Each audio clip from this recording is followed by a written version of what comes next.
All right, ladies and gentlemen, I posted the video uh, and the channel that we are watching. This is a new video just put out a couple hours ago.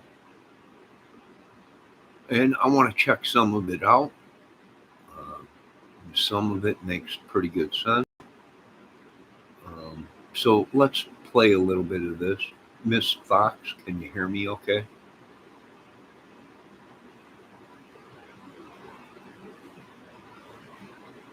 And let me post this creator's, it's Fig Solves. You can hear me, Deb? Okay, hold on, let me find the channel here. So I can post it in chat. And you folks can go check it out. But we're going to watch some of it.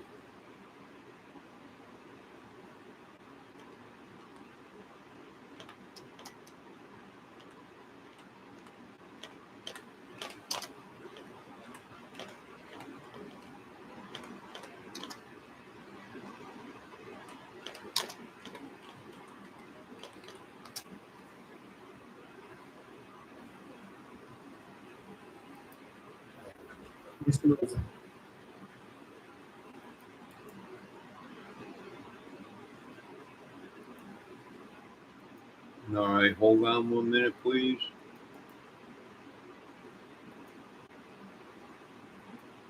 All right, there's the gentleman's channel. Check it out. The Fig Solves, I think it is, or Fig Solves. All right, now let me close that. All right, let's watch some of this. Bridge, arriving at the old abandoned CPS building. This man is dressed in dark clothing, wearing an excessive amount of warm clothes, multiple jackets. He's wearing a hoodie sweatshirt. On top of that, he has at least one or two dark jackets. He's wearing a cap on his head, and he's wearing some light blue jeans. He also has a face covering, a mask to conceal. Okay, so he's got a mask. Is it a skull mask? I don't know. He's got a bunch of stuff underneath his jacket, folks. You could tell he's got something underneath, something very bulky, very big. I don't know. It looks. Everyone's saying it's a gun. It's a gun. I don't see a gun. I see something like an animal or something. I don't know. His identity. He's definitely got something right here. You can see it right here where my mouse is, but you can also see it trails down and then comes out this way. And the same thing here, almost like a dog or a cat. But we don't know if that video was superimposed or photo opped. Walks to the entrance of the trail system. As he arrives, there are a group of 4 females who spot him entering the trails at sometime between 1:30 and 1:40. He walks by the girls with his hood up, making himself look taller than he truly is. His hands are in his pockets as he walks swiftly past these girls, making sure they don't get a good look at him. One says hi, but the strange man just grumbles and keeps moving towards Monon High Bridge. The man makes it to the bridge. He walks out of the first platform of the bridge. He stands there, scoping out the area, looking north of the bridge, looking south of the bridge, looking for witnesses, surveying, scanning, planning. At about 1:50 p.m., the witness from over 100 feet away sees this man out on platform 1 on the bridge. After the weird man on the bridge was spotted, he takes off from platform 1. He leaves the bridge and continues to canvass the area for witnesses and then potential victims from a vantage point not far from the bridge. If any females walked across this bridge from the north side to the south side of it, he was going to be able to trap them and assault them. He was laying in wait. About 10 or 15 minutes later. I agree. I think he was right back here because before all this stuff was done to Delphi, all the new paving and rock put in and everything, there was just a trail right before the bridge right here that went off, and it split 2 ways. And you could walk along here, walk along the tree line around, And I do believe there was trails that led back to where the girls were found. So this guy's got a very good scenario here. He hung out back here. I do believe we can see Bridge Guy, but he's just a dot because the girls are almost off the bridge and he's just coming on the bridge because he's back here watching the girls possibly. And once he sees there's girls on the bridge and they're alone, I think Richard said that he's seen 3 girls on the bridge and one of them left. That's Richard's own words, supposedly, from what his testimony was or his confession or whatever. So it's possible one left the 2 alone, vulnerable, and he came back onto the bridge as they were just trying to get off the bridge. Yeah, I do believe you can see him in the video, but it's just a black dot. He's so far back there. You just see a black dot at the corner of the bridge right here. Now, we don't know if it was this sign that is there now. How long has that sign been there? Or has that been recent? But the dot you see is right up in here. Just as you come onto the bridge, you can see a dot in the background. Like a black dot in the corner there. But it's way back here. I can't believe they're trying to... Somebody been on that bridge before and they got across that bridge fast. Because the girls, from the photo they took, the girls were just about off of the bridge. If that photo they took was real. And not photo op or not downloaded from another phone onto that account. But that's why I'm saying the timing adding up, because the girls were almost off the bridge. And he wasn't even, he was just coming onto the bridge. If that's Bridge Guy way in the back of the photo or video they showed, that the girls, it's possible they trapped him, right? One guy came from this way and one guy came up from behind and got him. That is also very possible. Let's continue with this video. Libby and Abby start to cross the bridge. Once this strange man sees this, right there, he comes. Now, this shows the girls, I think, probably halfway, not even, on the bridge. But you don't see anything back here. There's a pole there because that used to be blocked off. It used to be a gate there or a pylons where you couldn't get through there. Right? A vehicle or something couldn't get through there. But it's very possible he was back here in these trees. And as you can see a dot, a black dot right there.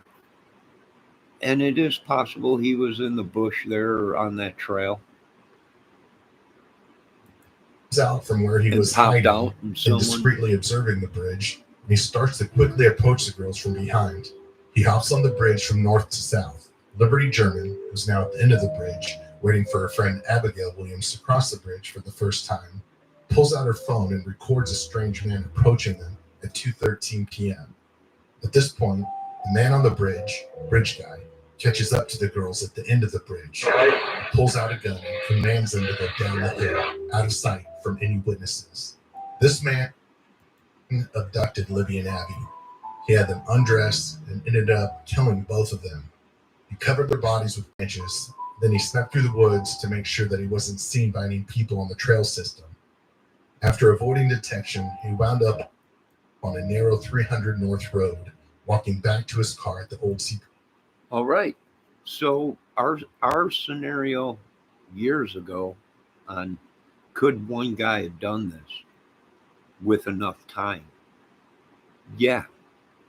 And that would explain why there was other witnesses that seen different people in different areas at the scene of the crime and at the time.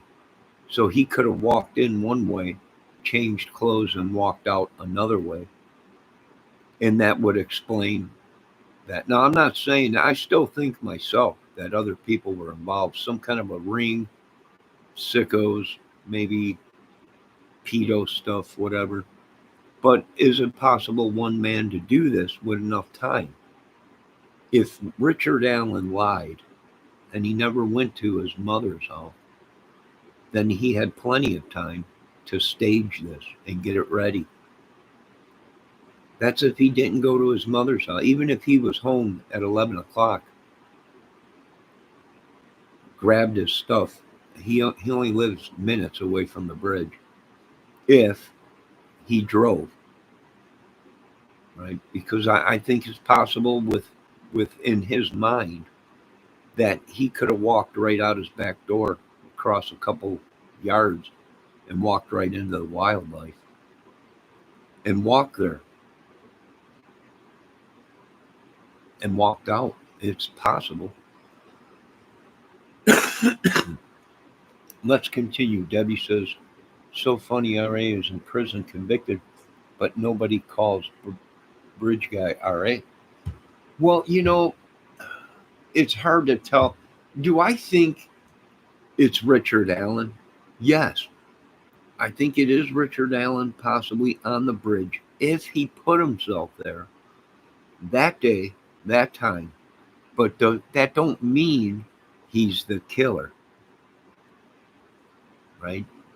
For one, I need closer footage to say that's Richard Allen. No doubt about it. But we haven't seen that. Only people in court have seen the real footage. And they even say, we just don't have a close enough, clear footage of him to say 100%. Now, that don't mean that Richard Allen is not guilty. They have convicted many people without DNA and without 100% proof, right? They've connected the dots, other things, maybe something that was left in the crime. The way the killer killed somebody might be connected to another crime. The way, or something that they found at his house might connect him. A phone call to somebody else might have connected him. There's numerous ways they can connect Richard Allen to the murders without having certain things. So it's very interesting.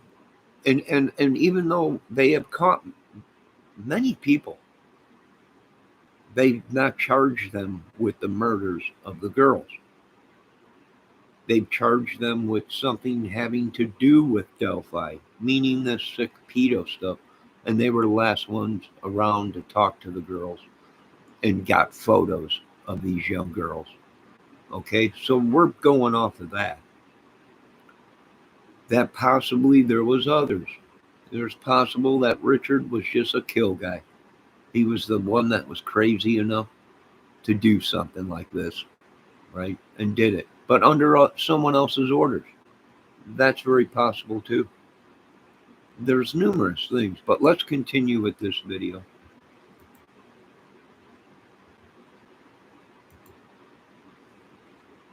Spotted at roughly 3:56 p.m. by a lady in her car named Sarah Carball. She noticed that this man was in dark clothing, the same as Bridge Guy, and he had mud all over his clothes, and there was also blood. So who was this mystery man who was at the bridge at 2:13? If we know who the Bridge Guy was, then we know who killed the girls. Since releasing these pictures, investigators have been inundated with tips at the. Well, I disagree with on this with Fig Solves. Just because that guy is on the bridge does not mean he was the killer. Even the police have said that, right? Because we need something more than a photo. We need something in today's world that connects him that no one else would have known or had possession of, whether it be DNA or something of the girls or something of his left behind, would be the killer. Because for all I know, that's Mike Patty, that's Derek German, or even Cody. That could be Harmon, that could be Chadwell, that could be, I don't know, Keegan Klein, it could be Kurtz, it could be Michael, the one dude that was had a channel or whatever. It could be numerous people that look alike. And if you know, it could be Sullivan, or not Sullivan, or what's the guy's name? Jimmy Sullivan, or whatever his name was there. Look just like Richard. It could be numerous dudes. I got 4 of them out here up north that look like him. I mean,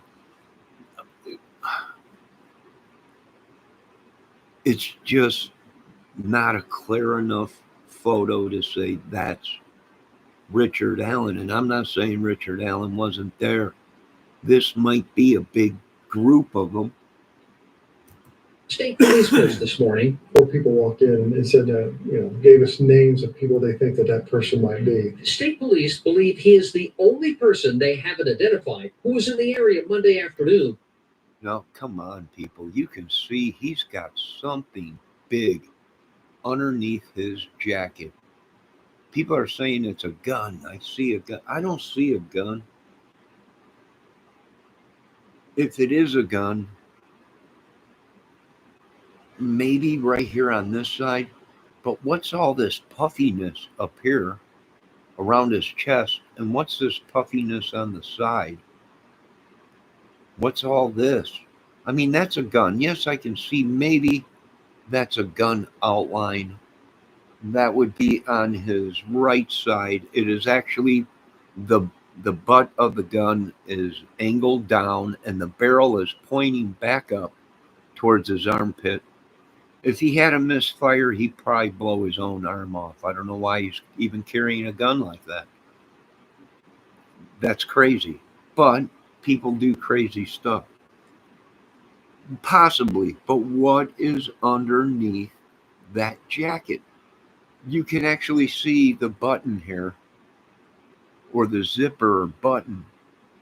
It's like it's pulling the jacket apart. So he's got something massive underneath this jacket. When the girls disappeared. We want to know what he saw, what he might have seen on the trail. Did he see somebody else, maybe some of the others? When investigators are narrowing down suspects, they evaluate 3 critical factors. Usually it's motive. All right, so police come out. They say they just want to talk to the guy on the bridge. He might have seen somebody there, or he might have been a witness to something. And I do remember when the police first came out and asked help and wanted to know who Bridge Guy was, they did say that. He might have nothing to do with this crime. He might have just been at the wrong place at the wrong time, or he might have been a witness. That's what they first said. But then they released some more things. And then the police said, the guy on the bridge, we want to just talk to and find out who he is. He might not have nothing to do with it. And then they played the infamous recording. And they asked us to pay attention to the recording of the voices.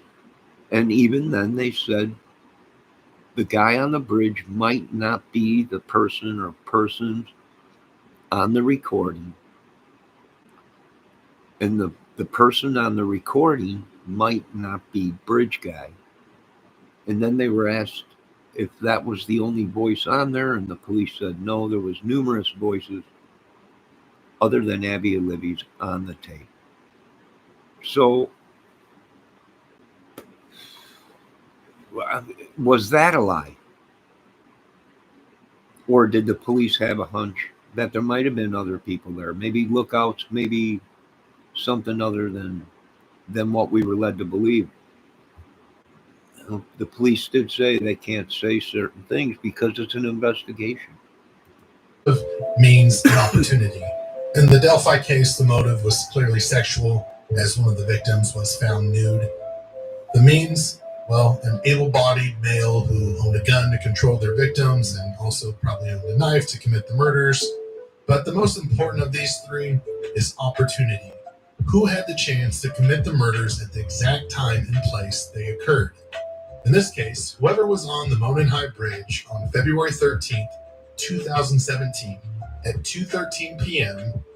when the bridge guy video was filmed from Libby German's phone, and we could confirm that with metadata, whoever that person is Bridge Guy. And Bridge Guy is the person who abducted and killed Libby and Abby. So let's go through a timeline. And once we do, we'll see that everything points to one man being on the bridge at 2:13 p.m. And that one man is Richard Allen. Let's talk about the four juvenile. You know, like I said,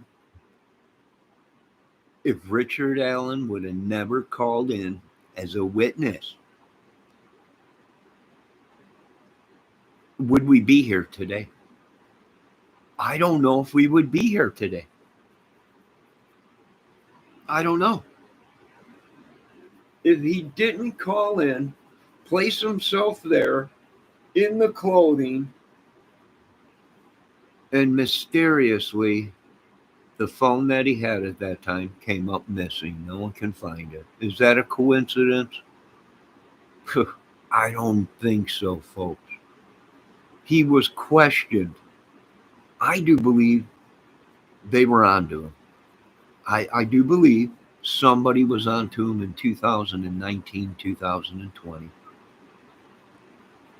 And I think he knew it. Now, who that was, I have no idea. Could have been just an average Joe, for all we know. But he placed himself there, described exactly the clothes that he had that matched, way too similar. No coincidence, probably.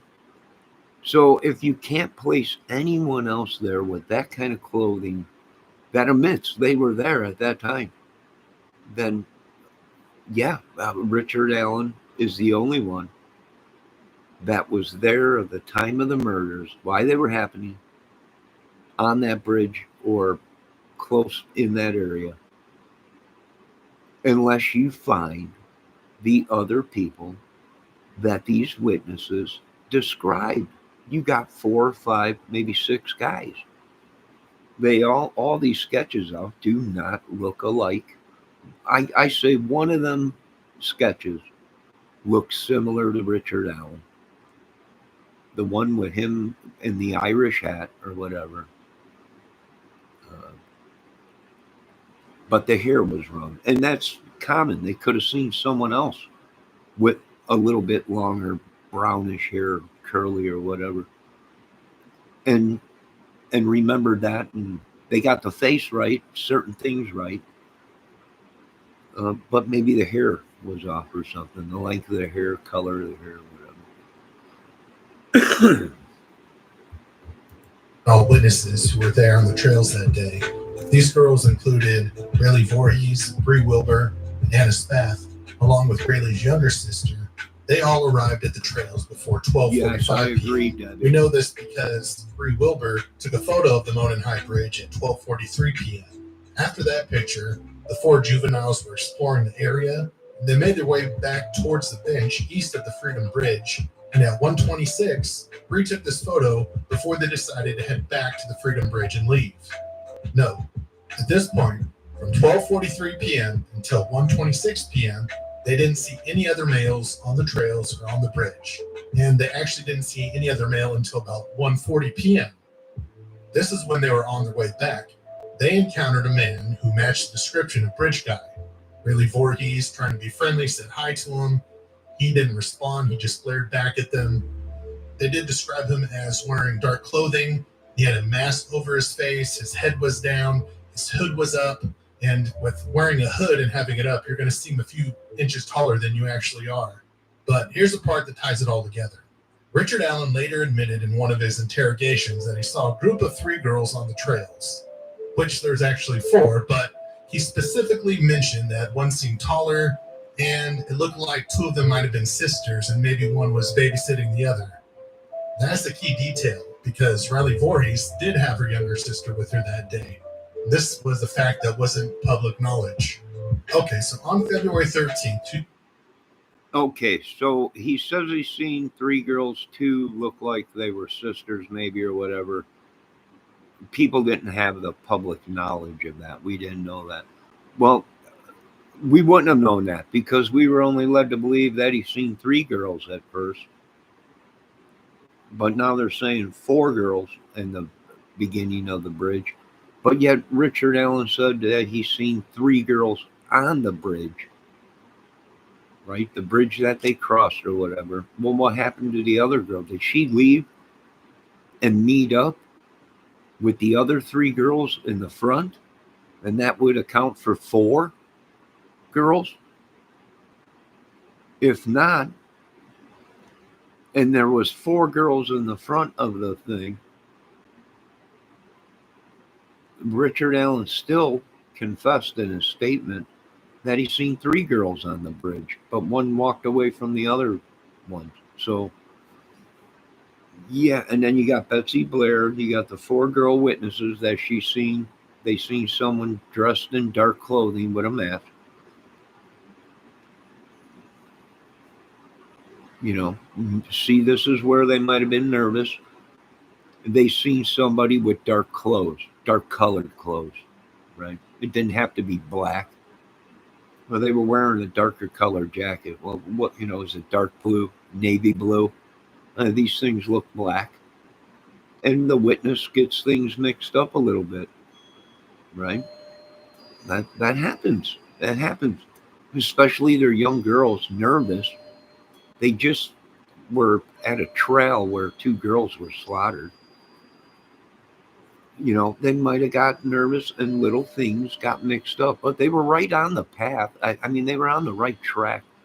At least these girls came forward and said something, that someone was there. Now, there's a lot of conspiracy videos out there where these people are saying, well, the girls were planted. Right? The girls were plant witnesses there to lead us away from the truth or whatever. I don't think so. I don't know. I mean, this is, if it's a big ring and these people are grooming these kids, then these kids might be, I mean, if they're sex trafficking and doing this pedo, these kids might have no choice, and they help. We don't know.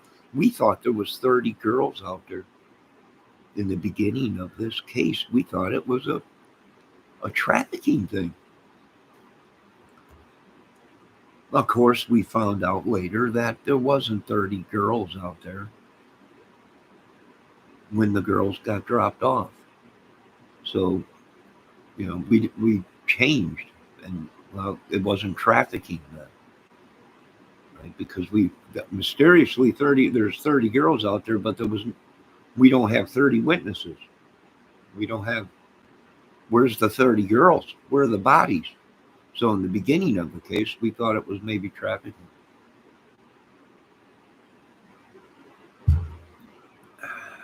Let's continue. 2017, the day of the murders, there was a lady named Betsy Blair. She went to the Delphi Trails that day for her regular exercise routine. I guess after leaving earlier to use the restroom at the library, she returned around 1:46 p.m. And we know that because it was captured on the Hoosier Harbor Store footage. Now, while driving toward the trailhead, she saw the 4 juvenile girls walking on the Freedom Bridge. And again, this confirms that the girls had encountered Bridge Guy, later identified as Richard Allen, before 1:46 p.m., as they described seeing him on the trails before crossing the Freedom Bridge. Now, Betsy Blair parked at the nearest entrance, and after that, she set out on her usual route, which included loops around both the Monon High Bridge and the Freedom Bridge. So after she parks at roughly 1:46 p.m., at 1:50 p.m., Betsy Blair begins her walk and heads towards the Monon High Bridge. At about 2 p.m., Blair reaches the Monon High Bridge, and she looks on there, and she looks on the bridge, and on platform 1, she sees Bridge Guy. He's standing there, and Betsy Blair is about 100 feet away from Bridge Guy when she sees him. Bridge guy sees her. She sees him. After feeling uneasy, Betsy Blair turns around and she starts walking back towards the trailhead. As she is walking back from the Monon High Bridge, at about 2:05 p.m., she passes Libby German and Abby Williams, who are walking towards the Monon High Bridge. At 2:14 p.m., she finishes her walk, and that's captured again on the Hoosier Harvest Store surveillance footage. All right, here's a key thing. Because if she turns around and starts walking back to her vehicle, and Richard Allen is on platform 1, okay? He's looking, checking things out, whatever. Now, what happens to him before the girls come onto the bridge? Is he still on platform 1 and the girls walk right past him and he turns around and acts like he's going to leave, but then turns around and starts walking back towards the girl? This is the interesting part, because was he there? How long did it take the girls? If this lady sees the girls walking to the bridge, how long did it take her to get from the beginning of the bridge to where the girls were seen? She's driving westbound away from the trails. As she leaves, she notices a car backed into a parking spot near the old CPS building, positioned in a way that conceals its license plate. Now, what's so interesting? Debbie Fox says, wait, who identified him as bridge guy? The girls, the 4 girls, and Betsy claim they seen somebody there. They don't know if they seen somebody, but nobody came out and said, that's Richard Allen, right? So they did, all these people did say they seen somebody on the trail that day. That was a man and was on the bridge. Interesting about Betsy Blair is her timeline is actually validated and confirmed because she had a Fitbit, and that Fitbit data supported her timeline. So Blair's observations and timeline contribute crucial details, placing both her and the man she identified as bridge guy at the scene near the time of the murders. Her testimony also aligns with other witness accounts and the timeline established by Libby's phone recordings.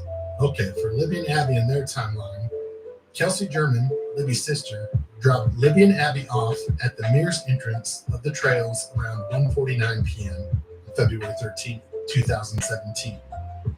At 2:05, they passed Betsy Blair on their way to the Monon High Bridge. Okay, They were last seen. the girls were dropped off right here. If you can see my pointer, they were dropped off right here. They start walking, and they pass this lady right here, supposedly somewhere in this area. On the bridge at 2:13 p.m. in a video Libby captured on her phone. Now, let's cover Rick Allen's timeline. During an interview that he gave Dan Doolin on February 18th, 2017, Richard Allen stated that he was on the trail between 1:30 p.m. and 3:30 p.m. He parked at the old Farm Bureau building, which is actually the CPS building, and he walked to the new Freedom Bridge. While at the Freedom Bridge, he saw 3 females. Even though there was 4, he's just saying that he saw 3 of them. He noted that one was taller and had brown or black hair. He did not remember a description, nor did he speak with. So Richard said he's seen 3 girls at the bridge.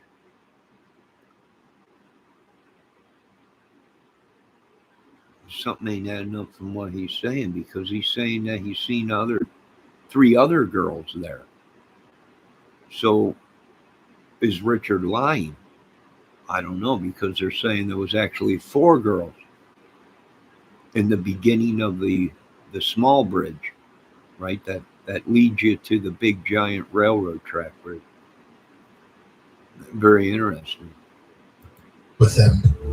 He walked from the Freedom Bridge to the Monon High Bridge. He claims he did not see anybody there, although he did state that he was watching a stock ticker on his phone as he walked. So he was downplaying it, seeming like he didn't see anyone. That's why I said, I saw 3 girls, but he really saw 4. Like, I wasn't paying attention, because he wanted to make it seem like he didn't see Libby or Abby. when he did. So he says he was walking, was on his phone, which we later find out is not true. He didn't have his phone with him. Dave McCain. This is a man who was in his 70s, who was dressed in a flannel shirt that day, and he had a camera around his neck.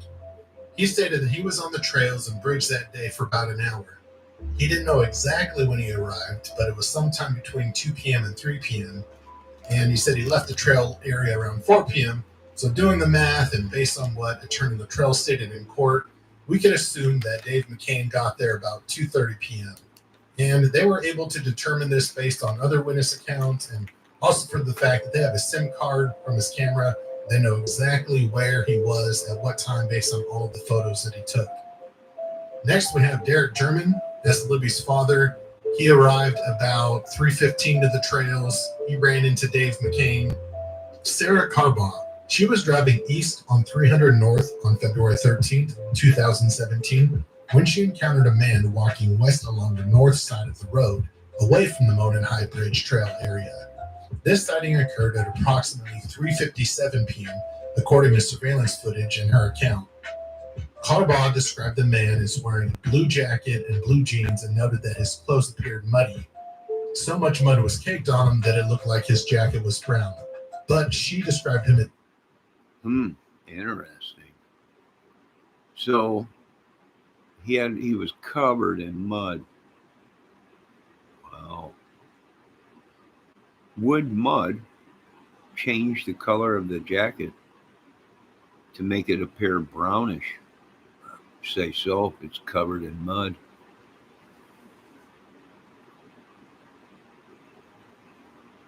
Yeah, but something ain't adding up here. Something is just not adding up here. Richard Allen did have his phone. He said he was doing the stocks. Didn't people go ahead and research that and say he was checking his stocks or something like that? But now they're saying he didn't have his phone with him.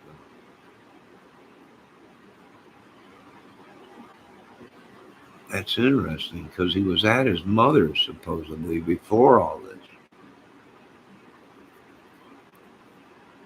Right? Usually you travel with your phone in case you break down or something, or you get in an accident or something like that. So did he have his phone, but it was left in his car?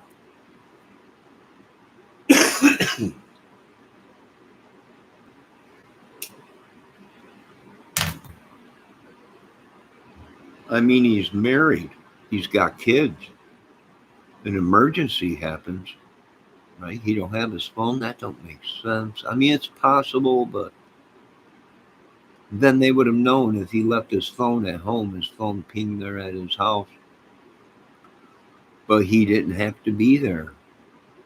So he can use that as an alibi. Yeah, I was at my house. I was at home. Check the phone data. It's going to ping at my house.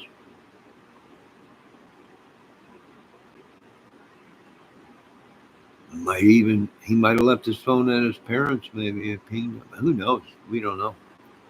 Well, because we haven't really seen the true evidence like people in court did. as being muddy and bloody. Carbaugh's observation aligns with the timeline of events and further supports identification of the man leaving the trail system near the time of the murders, walking back to the CPS building. This sighting is significant because it places a man matching the description of Bridge Guy near the trail system shortly after the murders, adding another layer of evidence to the case against Richard Allen. Okay, so why is all this important? Because to identify who Bridge Guy is, all we need to do is know who the man was on the bridge at 2:13 p.m. As you can see in this graphic, Libby and Abby were on the bridge at 2:13, and the only other person who was there at that time is Richard Allen. And therefore, Richard Allen is Bridge Guy. All right, Richard Allen is Bridge Guy. That's all the evidence, and they showed it.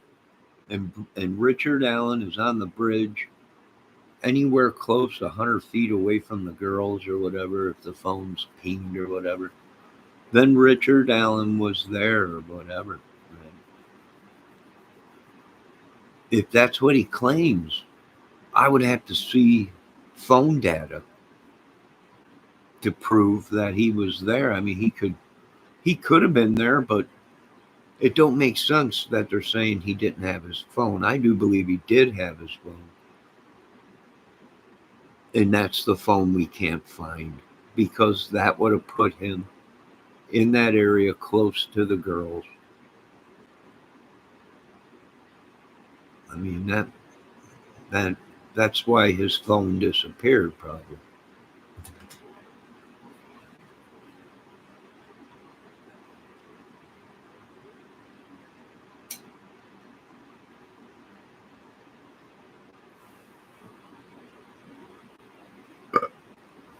Pretty interesting. This might be bigger than what we know. Richard might just be one of the pack, one of the sickos. I mean, you don't just wake up and do something like this. He must have been some kind of a sex fiend and got into little girl. I mean, why would he do something like this to two little girls and not a woman? Which I do believe he probably has, because his face looks like sketches that were out there before Delphi.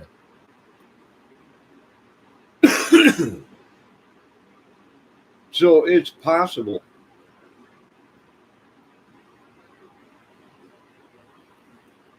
It's very possible. Let's continue. So what in the hell took law enforcement so long to identify Rick Allen? On February 15th, 2017, the image of Bridge Guy was blasted on TV, and law enforcement asked whoever was on the trail that day to come forward with any information and to notify law enforcement that they were there on the trail that day. Rick Allen saying this on February 16th, 2017, 3 days after the murders. It was noted that a person listed as Richard Allen Whiteman self-reported being on the trails the day of the murders, so he called in that tip. Then on February 18th, 2017, 2 days later, fresh off of vacation, DNR officer Dan Doolin met with Rick Allen at a Save-A-Lot store after Rick refused to meet at his house or at the police station. Rick told DNR investigator Dan Doolin that he was in the area of the Monon High Bridge between 1 p.m. and 3 p.m. on the day the girls disappeared. But over the course of that conversation, Allen changed his timeline to 1:30 p.m. to 3:30 p.m. So what the hell took so long? This tip sheet was lost for 5 years. The tip sheet was apparently stuck into a file folder with the name Richard Allen Whiteman on it. Also, the tip sheet said cleared on it. So someone cleared this tip. I want to know who, because why the hell did you clear it? But the fact that it was labeled cleared, All right. So they interview Richard Allen. He says he was there that day. He describes what he was wearing. It fits the description. And this was shortly after the murders, right? And the police, for 5 years, they lose it. Did they lose it, or were they onto something? Once, I mean, they had Keegan Kline 12 days after the murders. They picked up Keegan Kline because his phone was connected to that account that the girls were supposedly communicating with, or someone that was a woman was communicating with the girls through that account.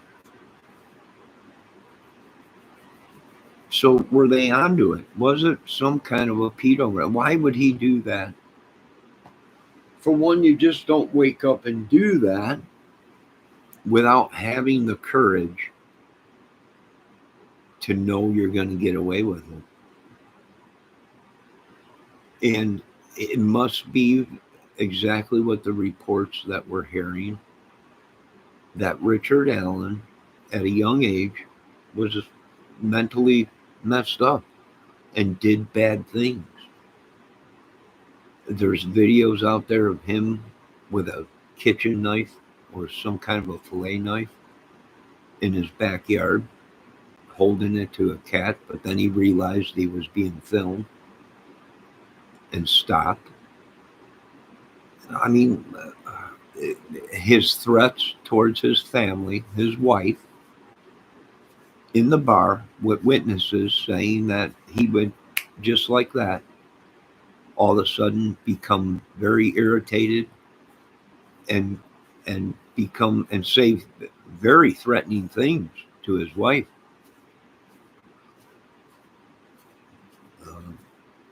Yeah, I mean, was he a pedo?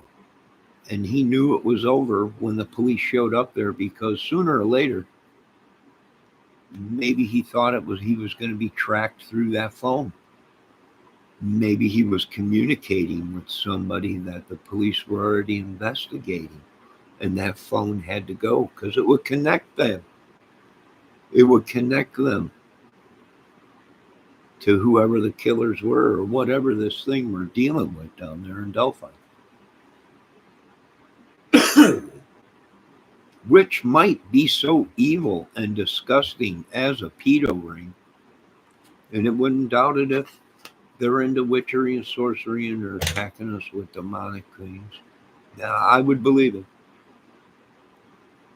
I at this point, I think I would give it thought and believe. And I know it's wrong because I've been to many psychiatrists and on medication. It's just not real. But maybe maybe they made it real with this worshiping and madness or whatever. Debbie, you want to say something? I've seen you retract your message. If you have any questions, I do agree with you. The young girls were an easy target. But even being an easy target, Debbie, don't you see that there was something wrong with him to choose young girls? I mean, I can see him doing it to a beautiful, hot-looking woman, but, that just points to his madness of him choosing, if he is the true killer or whatever, or just hired a gun or whatever, just a sick person that films it. We don't know. But do you see what I'm saying? His frame of mind, instead of doing it to someone older,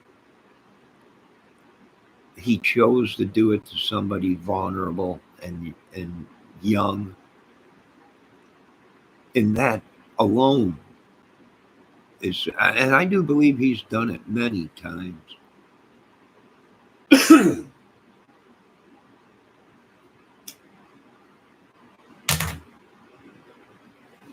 Or he was in a frame of mind of doing something. Maybe he just threatened people and people were afraid of him. Maybe his family was afraid of him. Maybe. I mean, Richard Allen, he confessed to not only killing the girls, but someone's grandparents and grandchildren. He's confessed to a lot of things. I wonder if he is connected to something else. Let's continue on.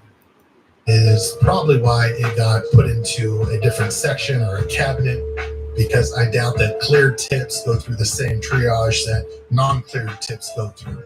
Now, this tip was found on September 21st, 2022. That's right, over 5 years later. 4 to 5'6". They don't.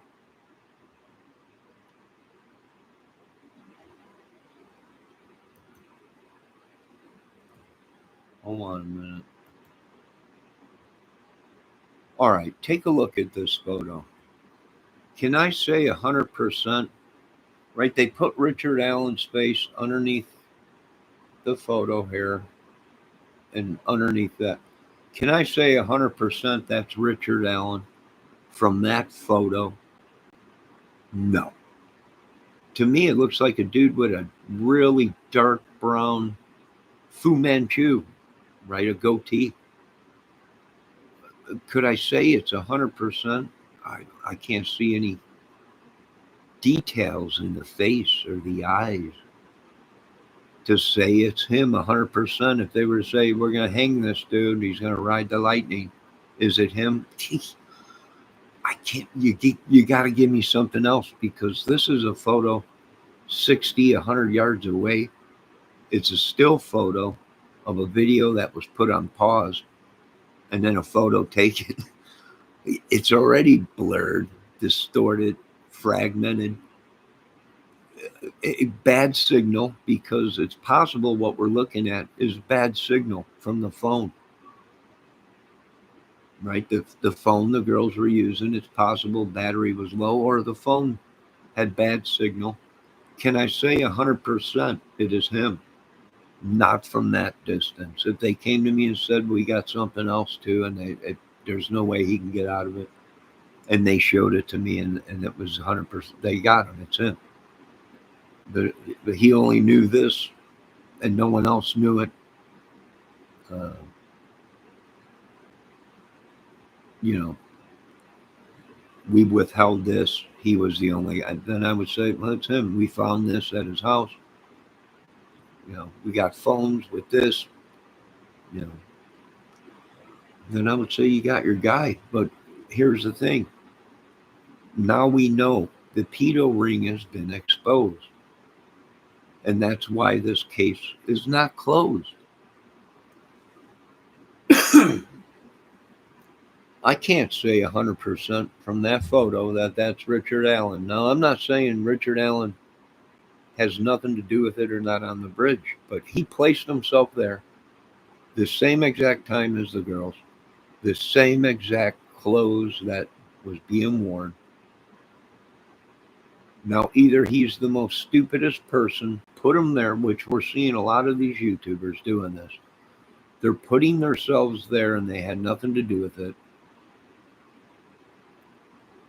And they either want their 5 minutes of fame, or they want to get implicated into it so they can, you know, if they're found guilty or not guilty and they were innocent, they'll sue and get all kinds of money. That's possible too.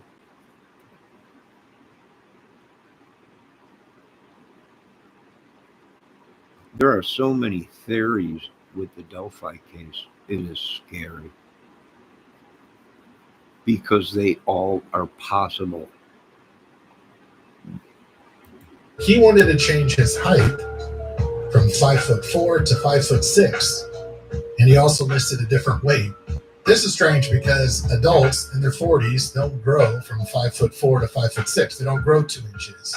And what's also important is April 1st, 2017, when he made this change, this was before the sketch was released that had the estimated height of the perpetrator, of Bridge Guy. He was changing his height before it came out that Bridge Guy was somewhere between 5'6" to 5'10". There you go. There you go. He knew certain stuff before the case was even released. He wanted to change his height from 5'4" to 5'6". The first reports that came out, Bridge Guy was 5'6" to 5'10", 180 or 70 some pounds to 225 to 250 pounds.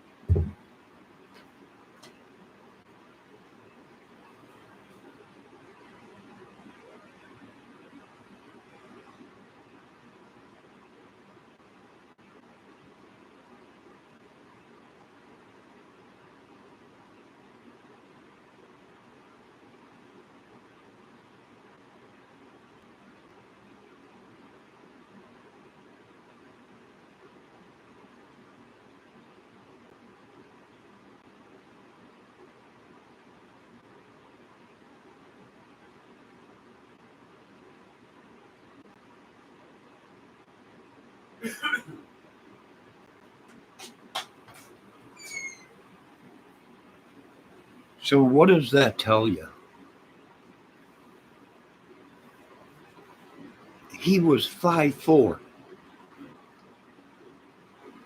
Before the sketches, he changes his height to 5'6". Thinking, what was he thinking? He changes his height and weight.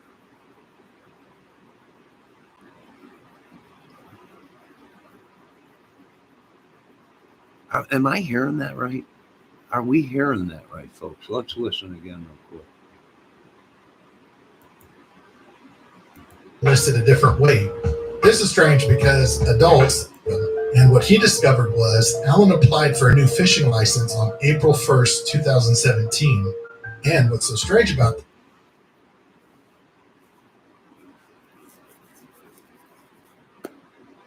So he does the murders in February. He goes for a license in April, and he changes the height and weight to his fishing license that has been the same for numerous and numerous years. After the murder, he changes it. this is, he reported a new height and weight. So he wanted to change his height from 5'4" to 5'6", and he also listed a different weight. This is strange because adults in their 40s don't grow from 5'4" to 5'6". They don't grow 2 inches. And what's also important is April 1st, 2017, when he made this change, this was before the sketch was released that had the estimated height of the perpetrator of Bridge Guy. He was changing his height before it came out that Bridge Guy was somewhere between 5'6" to 5'10". So he changes. He changes his height and weight to exactly the subscription of Bridge Guy. Are you, why, yeah. This photo right here that we're looking at right here looks similar to me to Bridge Guy. Okay, what about the other 4 or 5 sketches that are out there? Stocking cap guy, winter stocking cap guy. The other guy that had a scarf around his head with a hoodie on that was supposedly a big bulky guy that looked like he could rip people's arms off, right? A regular Bigfoot. Where's he at? Did they find these guys? I bet once that came out, he was like, shit, I shouldn't have changed my height from 5'4" to 5'6". Yeah, I bet you he was shitting in his pants. They weren't even looking for somebody 5'4". They were looking for somebody 5'6" to 5'10".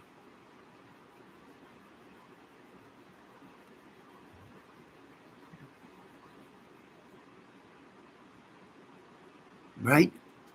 He was shitting in his pants. Oh my God! I called the police and told them I was there. I described everything they're looking for, and then a couple days before the video comes out and the height requirement and the weight that they're looking for, he changed it to directly what they were looking for. He changed it. This is days.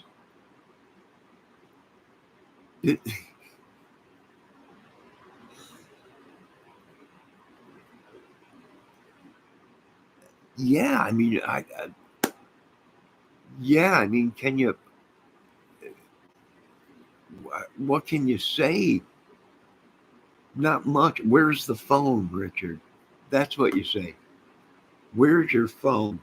Who else do you hang around with that thinks like you?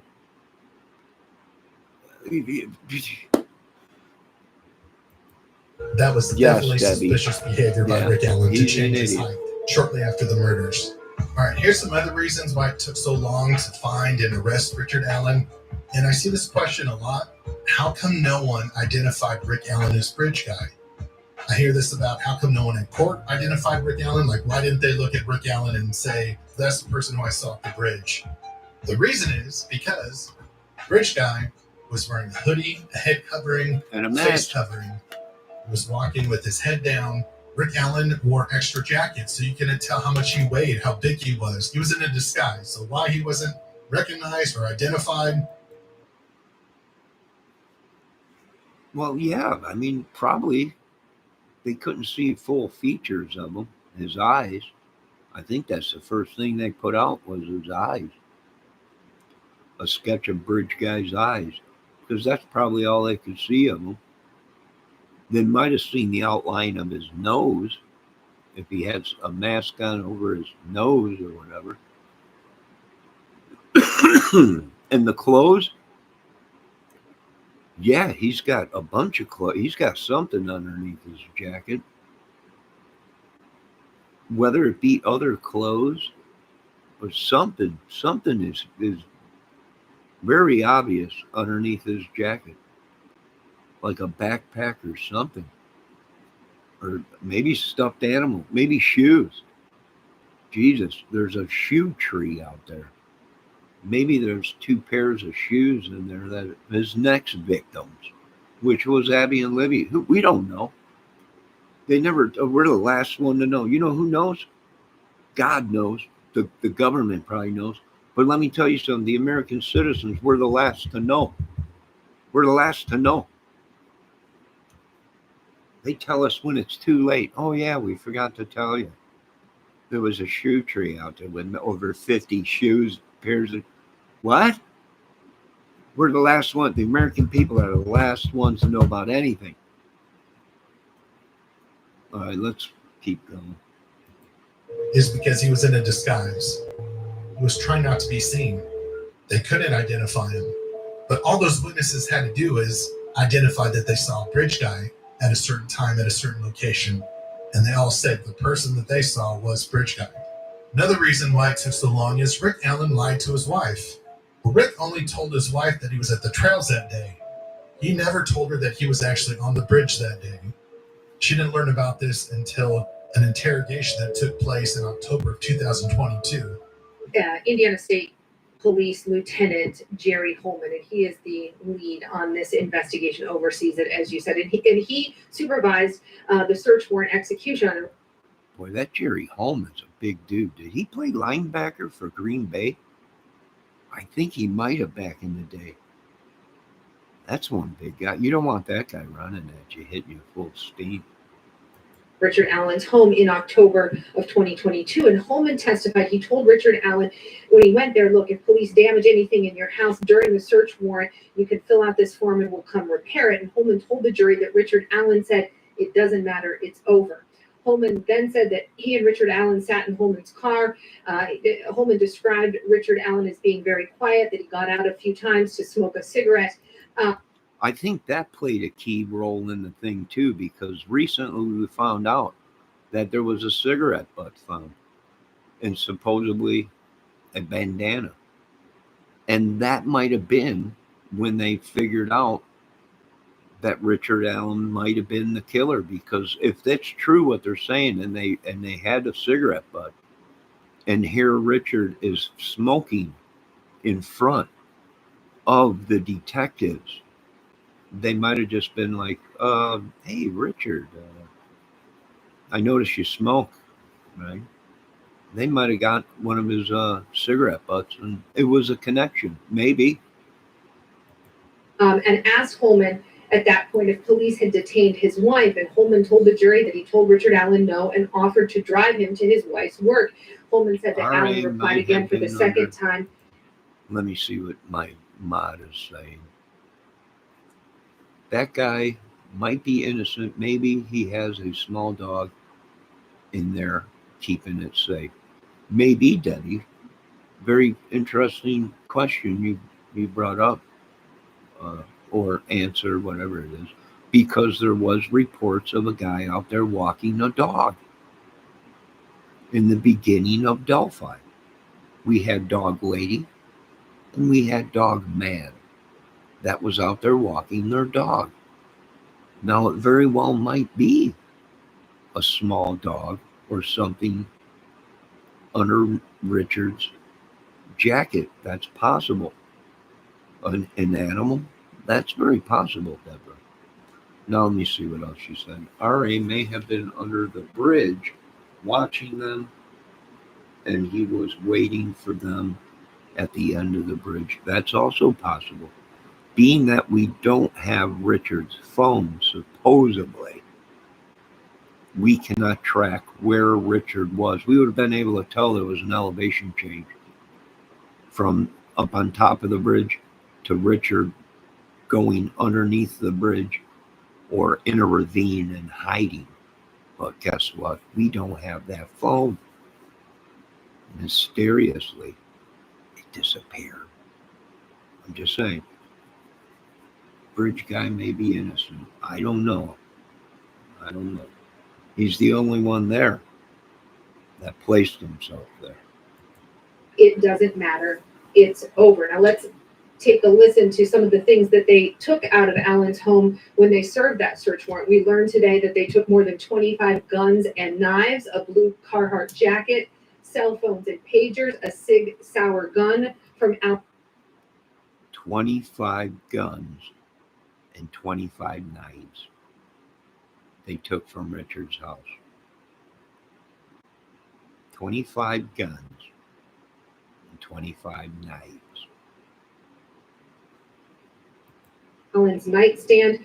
They also opened up a wooden box, a memory box, they said. And in it, they said there was a card from Richard Allen's mother, some other kind of mementos, but also in it, a bullet that was the same kind of bullet recovered at the scene. They also took from Allen's home a photo album showing different pictures of Allen through the years, but also a picture of the Monon High Bridge from 2005. So Richard Allen's defense team wanted to claim that his confessions were made because he was under psychosis during the time of the confessions. But let's take a look at the timeline of his confessions. On October 13th, 2022, this is when Rick Allen's house was searched. Indiana State Police Lieutenant Jerry Holman supervised the execution of a search warrant at Allen's home. When Holman reassured Allen that the state would cover any repairs for damages during the search, Allen replied with, "Why bother? It's all over." November 11th, 2022, after Rick Allen was arrested, Allen tells his wife Kathy on a phone call that he would tell detectives whatever they wanted to know or hear if it helps her. November 14th, 2020. If it helps her, why would Richard say that? He would say and do anything and tell the detectives anything if it helped her.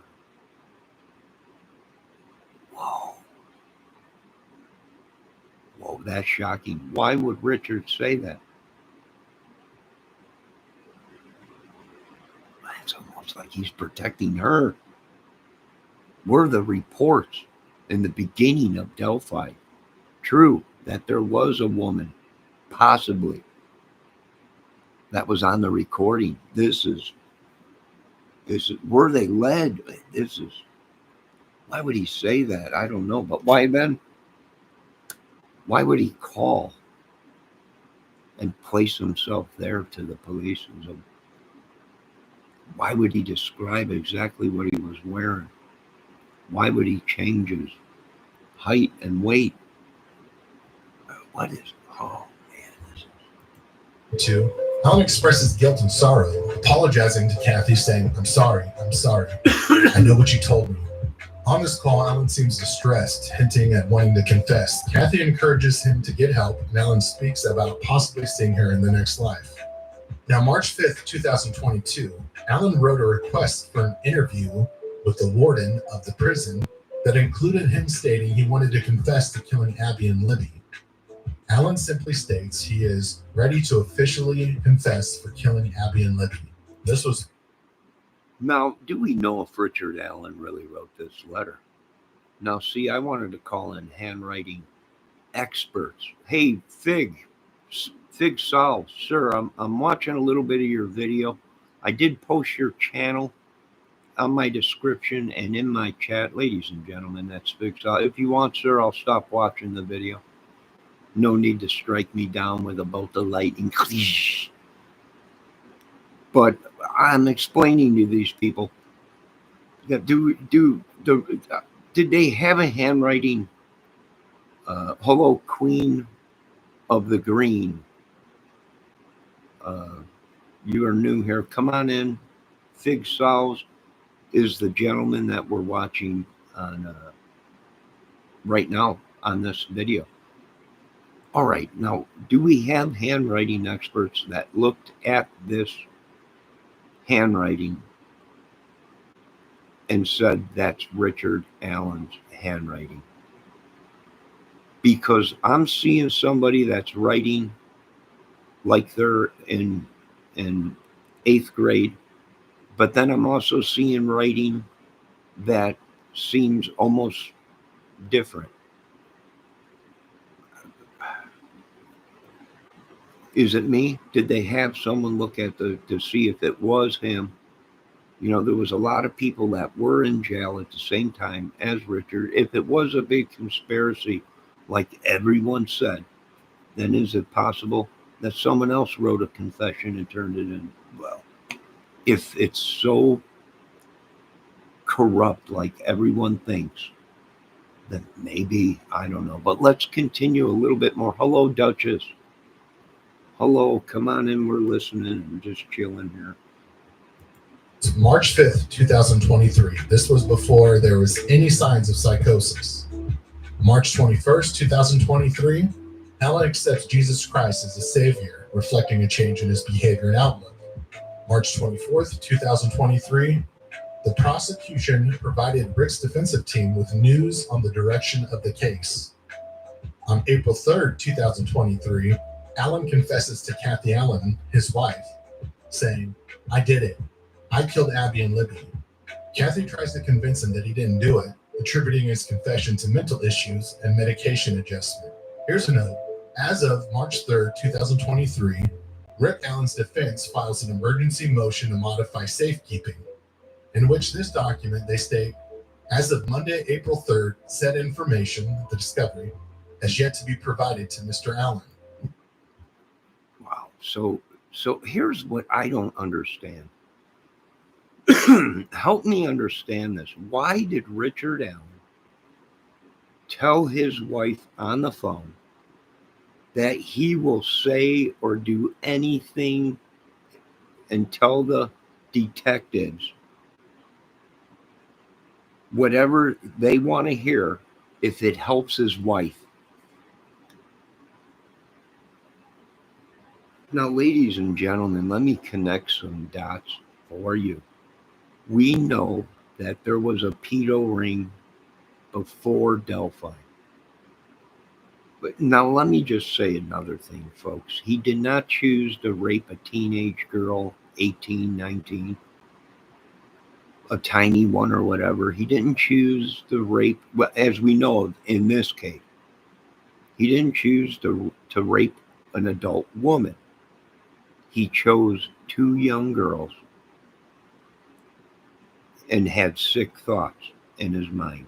I think Richard Allen is trying to tell us what kind of world he lives in. But people at first, it was so frightening that people at first said, it's impossible. I think Richard Allen might have killed other people, might have raped other people. He might have confessed to a lot of other stuff. But people in their minds was like, I cannot believe this. I ate dinner with this guy last Tuesday, right? He's a psycho killer. Jesus. He was over with our children last week. I mean, I can see how people would think that. No one would believe it. Now, you got to dig deep into Richard's head, because Richard has come out and said he killed someone's grandparents and grandkids. Is that the Stevenson murders? Right? We know the Stevenson detectives got reports that someone in Delphi was seen with something, an object that connected to the Stevenson case. And the old Ohio boys came out here, but Richard Allen was already in possession of the Indiana State Detention Center. So who was that person? Was it a ring? We don't know. I can say this much. I would say yes, because 12 days after the murder, they had Klein with a whole bunch of photos of young girls.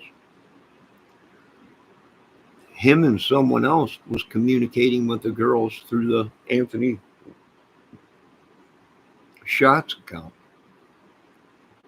Did somebody find out that the girls were either going to talk or who they were? Maybe they were related to Derek or Cody or whatever, and everyone got afraid, and oh my God, they'll kill us if they find out they're bikers or drug dealers or whatever, and the girls had to go. Richard was called out there, right? Part of the Delphi 7 or whatever, the Lafayette or Kokomo crew or whatever. Possibly. All possible. Let me check out my chat and see what's going on. Why did Richard Allen stop his wife from joining the search party on 2/13/17? Oh, that's interesting. I didn't know that, Duchess. That's interesting. Let's see what Fig says. Oh, good point, Duchess. I didn't put that in there. I should have. Maybe I need to make one more video. Fig solves. Keep making the great content. Keep making the great content. You know, a lot of us were watching this case many, many years ago. And we all were told we were nut jobs. The reports of a white van or some kind of a camper or white truck and the other vehicles, everyone said, you're nuts, you're seeing stuff. The reports of possibly other people on the recording other than Abby and Libby, people said we were nuts. And now here we've come 7 years and the case is coming back around. Come 360 back to now, Richard Allen is saying that he was spooked and seen a white van or some kind of a vehicle. And I'm like, whoa, wait a minute. 2 years into the case, 3 years into the case, people were talking about vehicles that were out there and other people that were seen out there. And everyone was telling us we're nuts. We don't know what we're talking about. Was it because these YouTubers had the information? The stolen leak information, possession of stolen information, which would be corruption of justice. Because if I would have stolen anything from this government, you could bet your ass I'd be doing hard time breaking rocks. But for some reason, these YouTubers had power over attorneys, power over the gods, everybody. And I guess it was all okay, I guess. I don't know. But I'm doing a crime video. I have to restrain myself from the movie part. Oh, Fig solves. Oh, yes, the Stevenson case. Yes, which the detectives on the Stevenson case said that they were connected and led to Delphi, Indiana, because somebody was seen with a stolen merchandise from a murder scene. Any coincidence? I don't know. Any coincidence? To the Evandales girls, which were found in a similar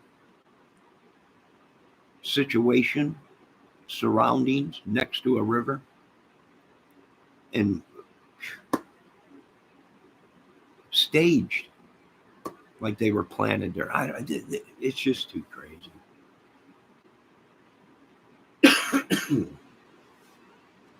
I would find it weird if my husband discouraged me from joining a search party of 2 murdered girls in our small town, especially if I knew he was on the trail that day. Yeah, I would be. Yeah. And let me tell you folks something. There was a point in this case where people thought there was possibly another woman there because we thought it was a pedo ring. You had Chadwell that was talking on social media. Brian James Chadwell that was on social media, and I had plenty of footage and recording on him. Voice analysis on him, comparing a voice. There was plenty on him. Richard Allen, I'm sorry to say, there just wasn't enough out there. his voice was so silent, I couldn't hear it.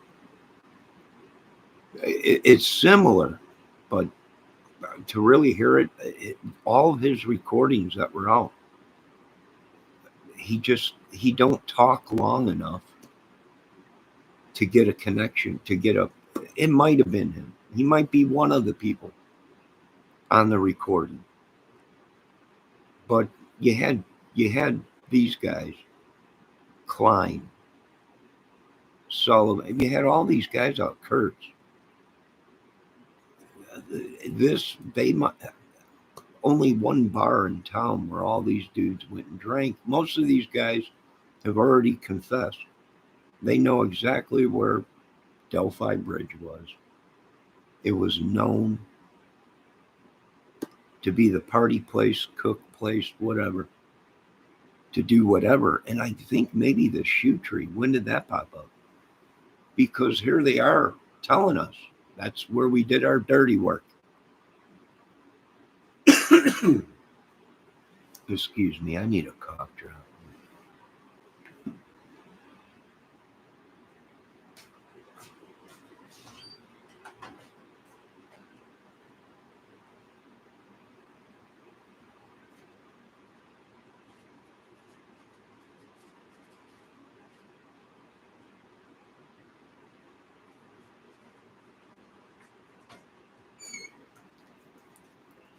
Ladies and gentlemen, we have to ask ourselves, let me check my chat and see what's going on. Fig Solve says, yeah, I think since it took so long, we all let our minds wander and fill gaps. The case is simple. The van is true. RA was lone wolf predator. Those types don't play well with others. Hey, do I believe Richard could have done this himself? Sure, if he had enough time. But being that we know there was a problem in that area before Delphi happened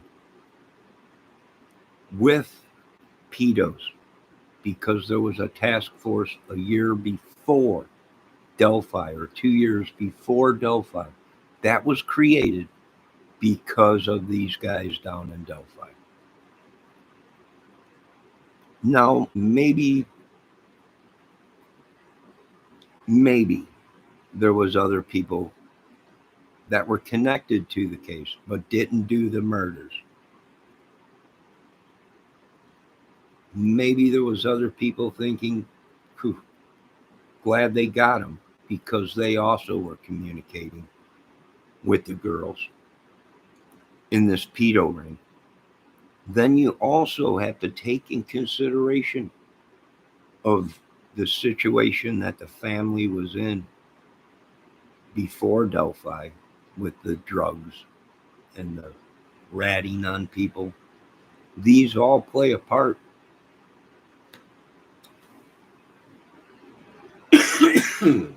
Excuse me. I believe in Delphi.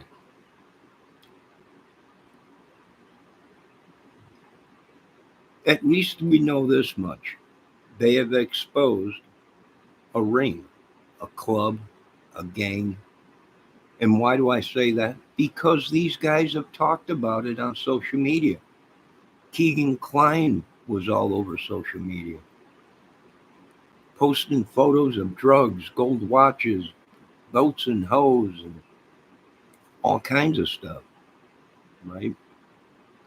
You had Chadwell that was talking on social media about a club he belonged to. You had Jalen talking about she hung out and slept. She was a lady of the night, and she slept with some of these guys. And these guys would kidnap young girls and use them for some sex club or to make money for their club. You had numerous things that were going on before Delphi in that area. Not only Lafayette, Kokomo, and Delphi, that I do believe someone else had to have a hand in this madness other than just Richard Allen. But as Figs Solves said, Could Richard Allen be the lone wolf? Yes. If he came prepared, planned, and he had the courage, yes, one man could have did this. And that would explain the other sightings of a man that looked similar, but was muddy or bloody, but was walking on 300. Yeah, he might not have been able to walk out through the bridge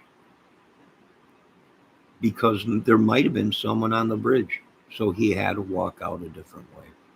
Very possible. Very possible. But my question is when did the shoe tree come along? How long has the shoe tree been out there? And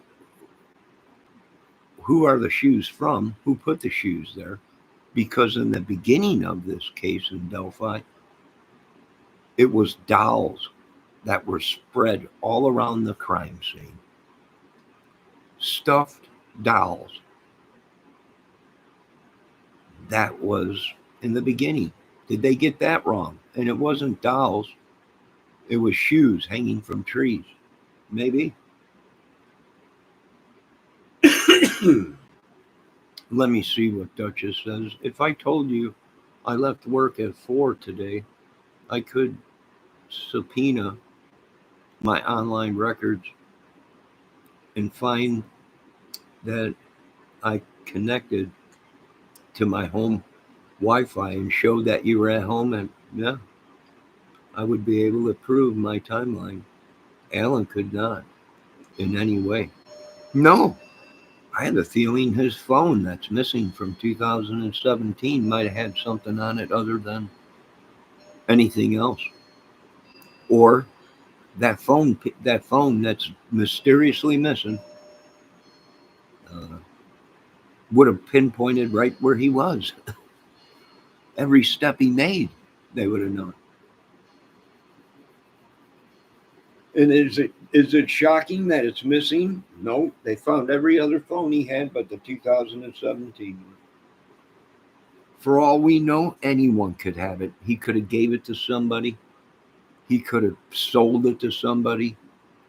He could have tried to set someone else up with the phone. People are not using their heads in this, and everyone's, "Are you kidding me?" No, I'm not kidding you. If Richard Allen knew they were on to him, he could have gave that phone to anyone, because eventually he knew it was going to connect him to the case, or maybe young girls' photos, or maybe he videoed it, or maybe he was using the Anthony Schatz account. And he knew it, and that phone had to go. He could have gave it to somebody. For all I know, one of us have it in our phone pile, waiting to be smelted down in gold, if you're a phone collector for gold. We have no idea. He could have burned it. He could have melted it in his backyard.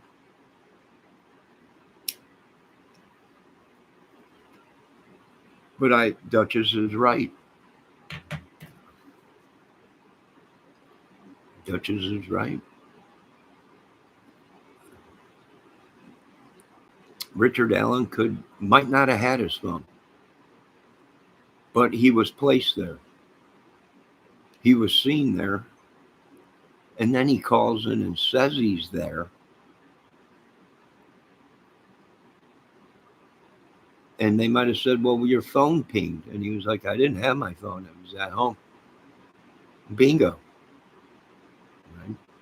They got him. His phone pinged at home, but he's placing himself on the bridge.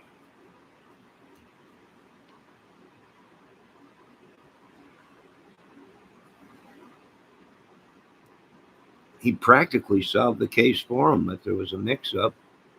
You know what the mix-up was? No one paid attention to him. You know why? Because his paperwork was found in a file that was cleared. So anyone that looked at it said, well, they must have already talked to this guy, and he was cleared for 5 years. That's probably what everybody did. No, we talked to him. He was cleared. When did you talk to him? I don't know, a couple of days after the murder. He placed himself there.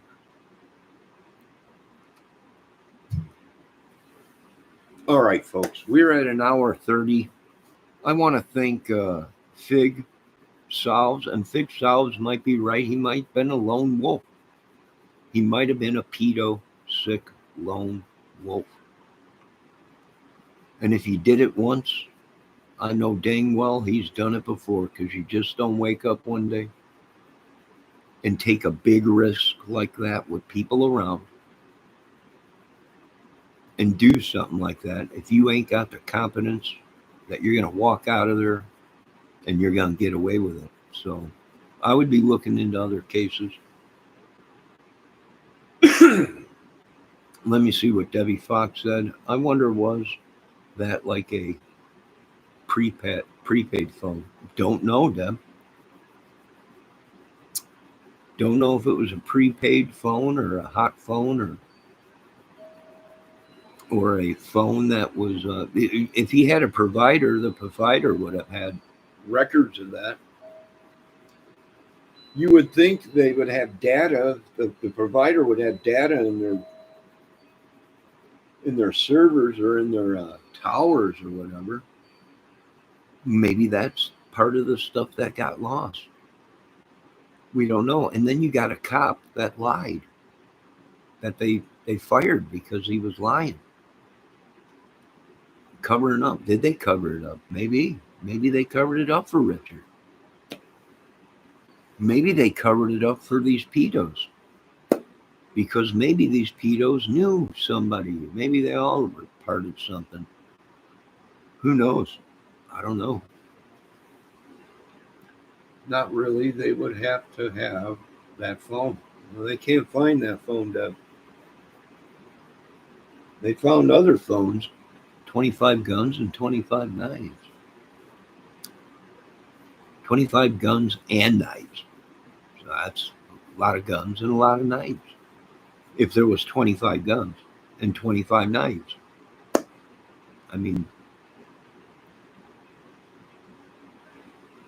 I don't know, maybe he was a preparer or something. Maybe he was a doomsday planner or whatever. 25 guns. What does 25 guns do? Well, they sit around and rust, right? You got to clean them all the time. Or they just sit around and rust. And that's a lot of work, 25 guns. Right? All you need is a couple weapons that'll get the job done. I mean, some people would say overkill, but not really. I've seen people that had hundreds of guns. Then they spend their whole time cleaning guns. It's right. Got 500 guns. What do? I clean my guns. Because you have to. Right? If you shoot them, you're going to have to clean them. And especially have to clean them if they're just sitting around. I mean, you might be able to get away with not cleaning them. Right? If they're a shotgun just sitting around, whatever, it'd probably still fire and work properly. But who knows? I don't have all the answers. But hey, thanks, Fig Solves. Folks, make sure, let me post this channel again. Debbie, do you feel like posting this channel? I posted in my description and I posted in the beginning of this video and chat. Hold on a minute. Let me look it up again. You know what? It might be saved already. Hold on a minute.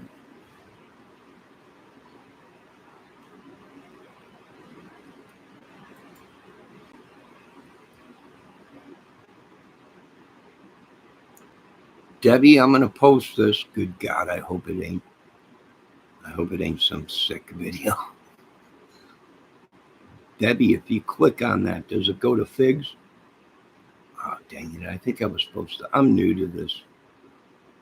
YouTube.figsolves. What did I just post? Jesus Christ. I hope it wasn't the swimsuit edition. 2024. No, that's his check.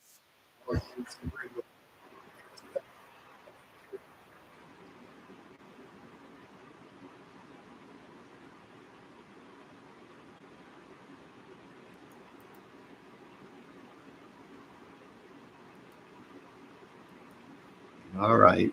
Hold on. I'm coming here, Debbie. Hold on. Oh, wait. Debbie's already pasted it. Is that it? There you go, Deb.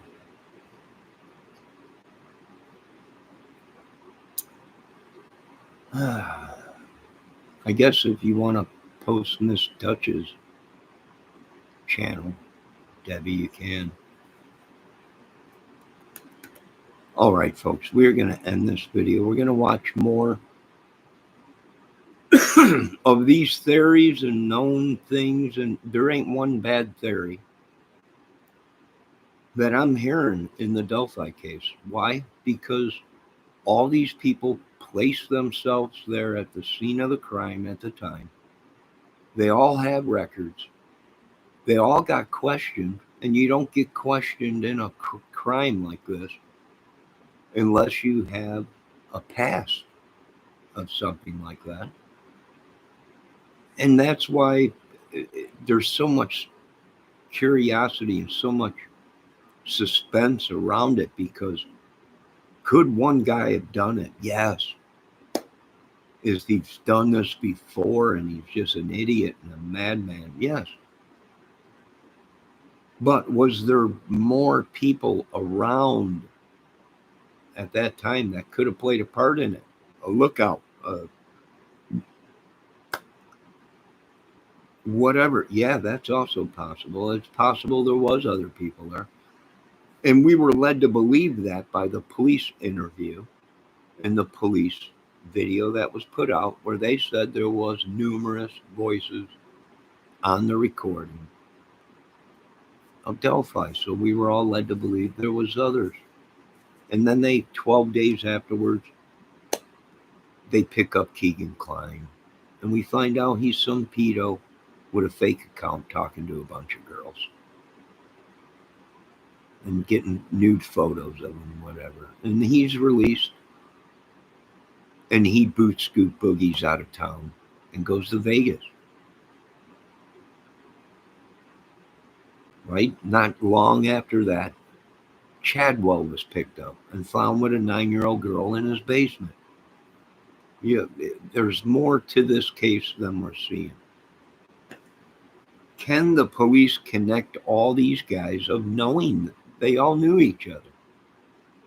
They were the sickos that were killing everybody out. The Kurtz, the Sullivan, or Jimmy or Duvall or whatever his name was. Not Sullivan. Although the YouTuber Sullivan was a suspect. You had Brad Holder. You had all these guys, which points to me that you had these YouTubers that came out and said they were questioned. That, folks, it points to me something bigger than one guy. If it was one guy, okay, but what we did was expose what your worst nightmares were. That there was a bunch of sickos down there.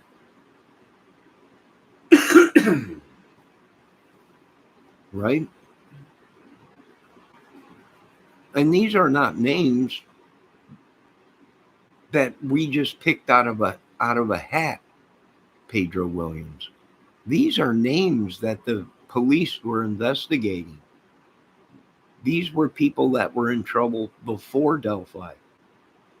These were the people that were threatening. These were the people that were on terrorist lists of some secret thing, massive thing. It's not people just grabbing random names out of a hat and throwing them around. These are names that the government, that other YouTubers said these were the guys involved. For us couch potato YouTubers, we're just watching these videos going, oh, well, these guys must know something we don't. So you watch, you listen. For all we know, Doug Carter hit it right on the button. Mr. Carter, we might have been watching the giant ring right in front of our faces.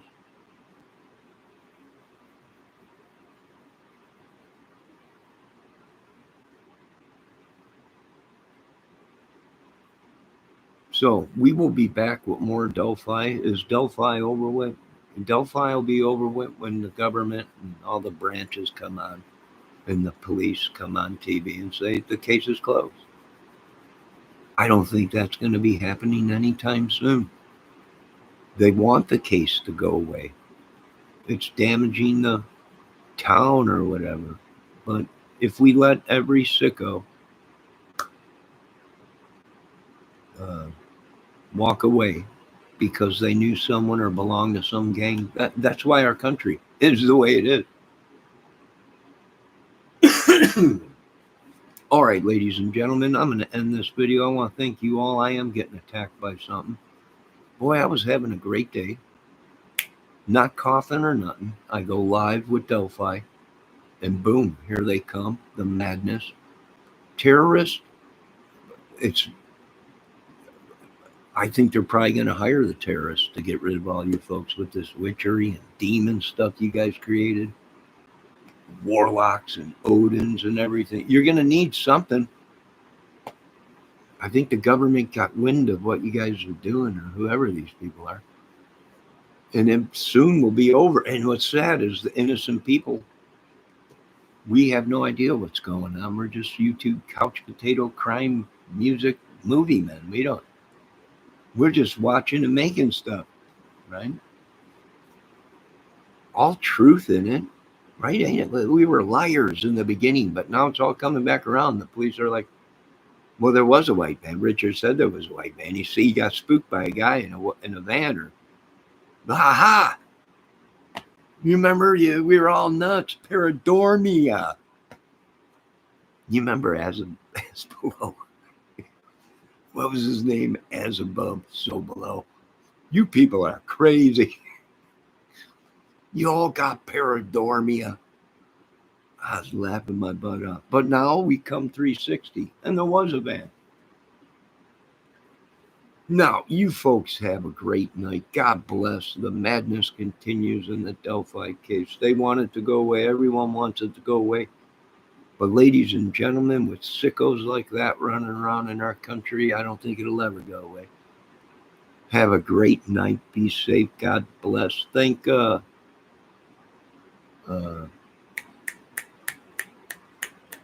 Fig Sal for letting me show some of his content, and we'll go through more of this video and dissect his theories. But they're really not theories because Richard Allen put himself there. And they must have something that we don't know about. That 100% put the spike into Richard Allen's heart. And I'm sure we'll find out eventually. You folks have a great night. Be safe. God bless. I might be back later with a fire video. Have a great night.